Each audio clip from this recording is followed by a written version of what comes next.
తెల్లారేపుడి confirmation వచ్చి registration చేసేసుకున్నా. సరే లింగం ఆనంద్ నా బినామీ అని చెప్పి ఘనమైన గోపిచంద్ గారు మంచి మాటలు చెప్తున్నాడు. లింగమానంద్ గారే నాకు బినామీ అయితే ఎలక్షన్ గెలవంగానే మొన్న అంటే కుల రవీంద్ర కూడా బినామీ అయినా లింగమానంద్ అంతేగా గోపిచంద్ గారి భాష బట్టి. లింగమానంద్ వాళ్ళ అమ్మగారు శిలార్ దాదా గారు మున్సిపల్ చైర్మన్ చేసినప్పుడు కాంగ్రెస్ పార్టీ తరఫున కౌన్సిలర్గా పోటీ చేశారు. అంతకు మించి నాకు ఆయనకి ఏమైనా అక్రమ సంబంధం ఉందా? మరి ఇదేంటి ఇప్పుడు కాదు, 2014లో ఫోటో దొరకలే నాకు. 2014లో మంత్రి బంగ్లాకి వెళ్ళి లింగమానంద్ గారు కుల రవీంద్ర గారితో కలిసి తిరిగారు కదా. ఎక్కడ బందర్ రోడ్లో బంగ్లా ఉండేది కదా తమరిదే.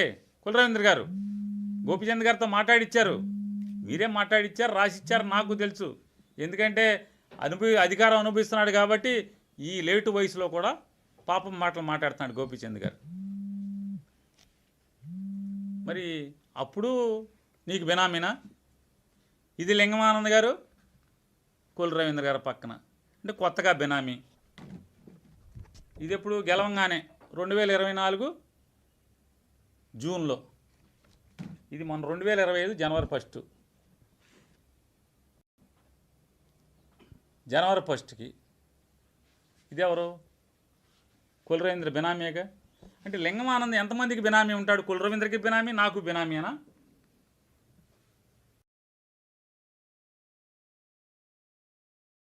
నేను చెప్తున్నాను, వాళ్ళ అమ్మగారు కౌన్సిలర్గా పోటీ చేస్తాం. నేనేనాడు ఎలక్షన్కి కూడా చందా తీసుకోవాలి ఆయన దగ్గర. ఎలక్షన్కి కూడా నేనేనాడు చందా తీసుకోవాలా? అడగండి, మీ పార్టీ తరఫున బ్యాందీ షాపులో వాళ్ళు ఉన్నారు కదా, ఎప్పుడున్నా పిలవటం, ఎవరి మీద కేసులు రాయించడం మీకులాగా ఏమన్నా ఉన్నాయా? మరి ఈ 500 గజాలు గురించి అంటే నా భార్య పేరు మీద 500 గజాల గురించి వాటి గురించి మాట్లాడుతున్నారు కదా. అదేది ఎలక్షన్ అఫిడవిట్, అదే income tax returns election affidavit. ఇది మా అబ్బాయి పోటీ చేసిన ఎలక్షన్ అఫిడవిట్. పేర్ని కృష్ణమూర్తి నా కొడుకు పోటీ చేసిన అఫిడవిట్. మా అబ్బాయికి పెళ్లి కాలేదు కాబట్టి మొత్తం నా పేరున్న ఆస్తులు కానీ, మా వ్యాపారాలు కానీ, బ్యాంక్ అకౌంట్లు కానీ, అలాగే నా భార్య పేరు మీద ఉన్నటువంటి ఆస్తులు కానీ, బ్యాంక్ అకౌంట్లు కానీ, లావాదేవీలు కానీ మొత్తం లోన్లతో సహా ప్రతిదీ మేము డిక్లేర్ చేయాలి. ఇది ఎలక్షన్ కమిషన్కి ఇచ్చినటువంటి మన దాంట్లో డిక్లేర్ చేసాం.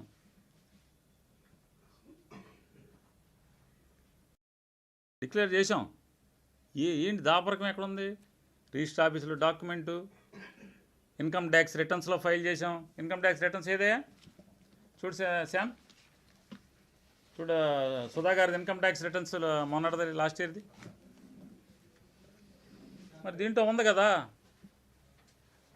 250 ఇదిగో మా income tax returns. Income tax రిటర్న్స్లో కూడా ఉందిగా ఆస్తి కొనుక్కున్నామని. ఎంత పెట్టి కొనుక్కున్నాం? గజం 11,500 రూపాయలు. గజం 11,500 రూపాయలు చొప్పున 57,50,000 రూపాయలని లింగం రామణమూర్తి గారికి మనీ ట్రాన్స్ఫర్ చేసి రిజిస్ట్రేషన్ చేసుకోవడం జరిగింది. మా మామగారు కూడా 57,50,000 పెట్టి ఆయన కూడా చేసుకున్నాడు. ఎందుకు చేసుకున్నారు, ఎట్లా చేసుకుంటే అన్ని ఇన్కమ్ ట్యాక్స్ లింకులు ఉన్నాయి.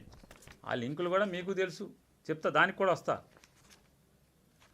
రైల్వే స్టేషన్ ఎదురుకుండా పట్టపు రామచంద్రరావు గారికి ఒక స్థలం ఉంటే, ప్రస్తుత రైల్వే స్టేషన్ ఎదురుకుండా, దాన్ని అమ్మిన తర్వాత వచ్చిన డబ్బులు ఆయన ఎక్కడో అక్కడ ఇన్వెస్ట్ చేస్తాను, నాకెందుకు అది అని చెప్పంటే, అప్పుడు పలానా సైట్ అమ్ముతారంటే చాలా చోట్ల ఎక్కడెక్కడ అంటే అమ్మటానికి ఎక్కడ ఉన్నాయి కంటే బైపాస్ రోడ్డు బాగానే ఉంటుంది కదా అని చెప్పి బైపాస్ రోడ్లో అప్పుడు వీళ్ళు అమ్ముతారంటే ఒక 1000 గజాలంటే 1000 గజాలు కొనుక్కున్నాం.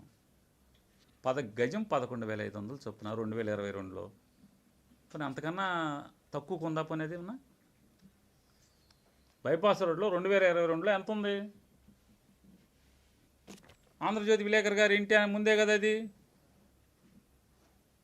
అడగండి ఎంత ఉందో. ఇవాళ ఎంత ఉంది? అంతే ఉంది కదా. అంటే చెప్తున్నా, సాక్ష్యం చెప్తున్నాను నేను. మీ శీలం పాడు చేయాలి, మీరేదో చేశారు లేదా మీరు దొంగతనాలు చేశారని కాదు. ధర్మం మాట్లాడటే ఎవరైతే ఉంది, ఆంధ్రజ్యోతి అయితే ఉంది, TV5 అయితే ఉంది, ఎవరైతే ఉంది. నేను అది వినండి ఒక్క మాట. ఏదై ఇతని పేరు, వీళ్ళ పేరు మీద ఆస్తులు ఎందుకు ఉంచుకుంటామే బినామీ అయితే? చెప్పండి. మీరు చెప్పిన గోపిచంద్ కానీ జ్ఞానం ఉండాలి కదా. వీళ్ళ ఇప్పుడు ఇట్లాంటి వ్యాపారస్తుల పేరు మీద బినామీ పెట్టుకుని బతుకుతామా? చెప్పండి. ఇప్పుడు ఏ పార్టీ అధికారంలో ఉంటే వాళ్ళతో తిరిగే వ్యాపారస్తులతో ఏం చేస్తారు? ఆస్తులు బినామీగా పెట్టుకుంటారా? బినామీ అంటే ఏంటి? సత్యదాకా మనతో ఉంటారనే కదా.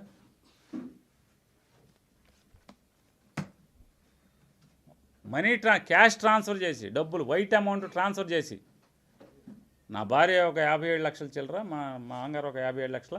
ఎక్కడి నుంచి అన్ని లింకులు ఉన్నాయి. ఎందుకు లింకులు ఉన్నాయి? ఇవి కూడా చెప్తా, అక్కడికి కూడా వస్తాం. ఇన్కమ్ ట్యాక్స్ రిటర్న్స్ అయ్యే కాదు. పాపం నేను మొన్న ఎలక్షన్లో మా అబ్బాయి ఓడిపోగానే, జగన్మోహన్ రెడ్డి గారి గవర్నమెంట్ పడిపోగానే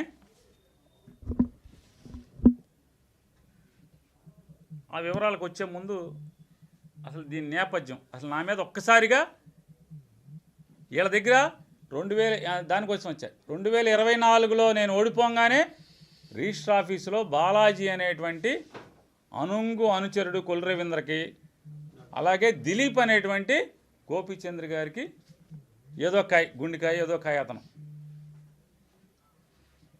అతను ఇద్దరూ కలిసి రిజిస్టర్ ఆఫీసులోంచి నా ఆస్తులు, నా భార్య పేరు మీద నా ఆస్తులు, అలాగే మా అత్తగారు మాంగారు, మా తోడల్లుడు, మా వదిన గారు, అలాగే నాతో పాటు తిరిగే 70 మంది, బందర్లో 70 మంది ఆస్తులు మొత్తం డాక్యుమెంట్లు తీసుకున్నారు. తీసుకుంటే వాస్తవమే కదా. మరి నా డాక్యుమెంట్లు మీకు 2024లోనే ఉన్నాయి కదా నా ఆస్తులు మొత్తం. ఇవాళ మాట్లాడుతున్నారు ఎందుకు? 2024లో నా ఇన్కమ్ ట్యాక్స్ రిటర్న్స్ ఉన్నాయి మీ దగ్గర, తీసుకున్నారు. ఇన్కమ్ ట్యాక్స్ రిటర్న్స్ ఎందుకు అంటున్నానంటే, నా ఇన్కమ్ ట్యాక్స్ రిటర్న్స్ తీసుకుని మొత్తం రిజిస్టర్ ఆఫీస్లో మా డాక్యుమెంట్స్ అన్నీ తీసుకుని, ఈ 70 మంది డాక్యుమెంట్స్ తీసుకుని ఢిల్లీ వెళ్ళి, ఈ దిలీప్ అనేవాడు ఫ్లైట్లో వెళ్ళి నా మీద ఇన్కమ్ ట్యాక్స్కి ఒక ఎంపీతో పిటిషన్ ఇప్పించారు. ఒకళ్ళు కాదులే, ఇక్కడి నుంచి ఒకళ్ళు వెళ్ళినా అక్కడ ఒక 5-6 కలిసి ఇన్కమ్ ట్యాక్స్ చీఫ్ కమిషనర్, అంటే ఇన్కమ్ ట్యాక్స్ డైరెక్టర్ దగ్గరికి వెళ్ళి, CBT central commissioner for direct board of commissioner for direct board of taxes వాళ్ళ దగ్గరికి వెళ్ళి నా మీద పిటిషన్ ఇస్తే, ఇన్కమ్ ట్యాక్స్లో విజిలెన్స్ అట్లాగో ఇన్వెస్టిగేషన్ ఎట్లాగో ఇంటెలిజెన్స్ అని ఒక డిపార్ట్మెంట్ ఉంటుంది. అక్కడి నుంచి రెఫర్ అయ్యి వచ్చింది, ఢిల్లీ నుంచి రెఫర్ అయ్యి ఈ దిలీప్ అనే అతను పిటిషన్ పెట్టాడు. ఈ ఆస్తులు మొత్తం ఎన్ని విచారణ చేయమని అంటే నా ఆడిటర్కి నోటీసులు వచ్చినాయి, నన్ను పిలిపించారు.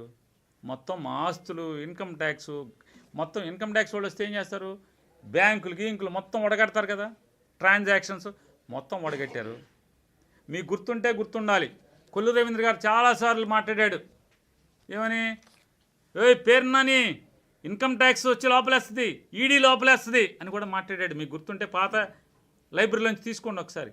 అలాగే ఈడీవి కూడా దిలీప్తో పెట్టించారు, ఎన్ఫోర్స్మెంట్ డైరెక్టరేట్లు కూడా.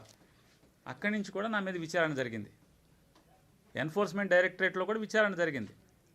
ఎందుకు ఇదంతా చెప్తున్నానంటే, నన్ను ఎక్కడ లోపలేద్దామా, నన్ను ఒక అవినీతి పరుడు కింద ప్రజలకి చిత్రీకరించిద్దామా, నన్ను జైలుకి పంపిద్దామా అని చేయని ప్రయత్నం లేదు. దానిలో భాగంగా ఈ దిలీప్ అనేటువంటి వ్యక్తితో అన్ని చోట్ల పిటిషన్లు పెట్టారు. ఇదొక్కటే కాకుండా నాకు 70 మంది బినామీలు ఉన్నారని చెప్పి బందర్లో కొంతమంది వైశ్యుల్ని పెట్టారు, నాతో తిరిగే వాళ్ళని పెట్టారు, వీళ్ళందరినీ విట్లని పెట్టారు, అందరినీ పెట్టారు. పెట్టి ఏం చేశారంటే, విజిలెన్స్ వాళ్ళు మొత్తం MR ఆఫీసులకి, రిజిస్టర్ ఆఫీసులకి విజిలెన్స్ వాళ్ళన్నీ కూడా కాగితాలు పట్టుకెళ్ళారు. నా మీద విజిలెన్స్లో GSTకి పెట్టారు, GST విచారణ జరిగింది. విజిలెన్స్ జరుగుతూనే ఉంది, ఇంకా అయిపోయింది కదా. ఎందుకు ఇన్ని నా మీద ఎంక్వైరీలు జరిగినా నా డాక్యుమెంట్స్ మా ఇంట్లో మా కుటుంబ సభ్యులు నాతో తిరిగే ఒక 70 మంది డాక్యుమెంట్స్ మీ దగ్గర ఉన్నా కూడా ఇప్పుడు కొత్తగా ఎందుకు ఈ భాష మాట్లాడుతున్నారు దేవుడు ఆస్తి దొబ్బేశానని? మీరు ఎలక్షన్ అవ్వగానే చెప్పాలిగా.